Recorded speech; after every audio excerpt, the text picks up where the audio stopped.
चुकी है, कितनी कितनी मजबूत है एनडीए सीमांचल के लिए?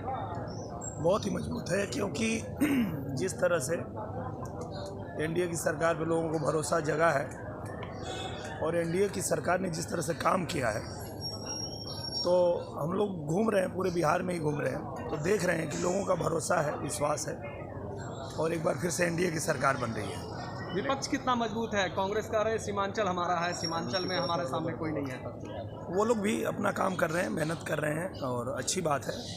लड़ने का मज़ा तब आता है लड़ने वाला जब काबिल हो, तो लड़ाई अच्छी है और लड़ाई होगी, पर ये तय है कि बिहार की जनता ने तय किया है कि एनडीए की सरकार फिर से आनी चाहिए, क्योंकि एक नींव तैयार है, नींव तैयार हो चुकी है।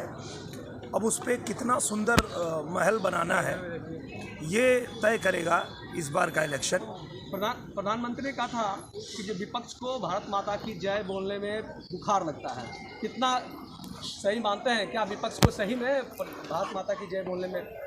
हाँ, क्योंकि वो लोग समझ ही नहीं पाते हैं। वो लोग मोदी जी का विरोध करने में देश के विरोध में उतर जाते हैं। वो ये नहीं समझ पाते हैं कि आप मोदी जी का विरोध कर रहे हो, पर ये तो याद रखो कि मोदी जी का विरोध करते करते कहीं आप देश का विरोध तो नहीं करने लगे।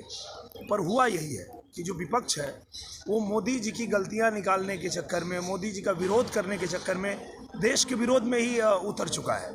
तो उनको सोचना चाहिए, समझना चाहिए कि आप किसी पार्टी के विरोध में बात कर सकते हैं, पर देश के विरोध में किसी को नहीं होना चाहिए। नींव तैयार हो चुकी है, अब उस पर कितना सुंदर महल बनाना है, ये तय करेगा इस बार का इलेक्शन। प्रधानमंत्री ने कहा था कि जो विपक्ष को भारत माता की जय बोलने में बुखार लगता है, कितना सही मानते हैं? क्या विपक्ष को सही में भारत माता की जय बोलने में? हाँ, क्योंकि वो लोग समझ ही नहीं पाते हैं। वो लोग मोदी जी का विरोध करने में देश के विरोध में उतर जाते हैं। वो ये नहीं समझ पाते हैं कि आप मोदी जी का विरोध कर रहे हो, पर ये तो याद रखो कि मोदी जी का विरोध करते करते कहीं आप देश का विरोध तो नहीं करने लगे। पर हुआ यही है कि जो विपक्ष है वो मोदी जी की गलतियां निकालने के चक्कर में, मोदी जी का विरोध करने के चक्कर में देश के विरोध में ही उतर चुका है। तो उनको सोचना चाहिए, समझना चाहिए कि आप किसी पार्टी के विरोध में बात कर सकते हैं, पर देश के विरोध में किसी को नहीं होना चाहिए।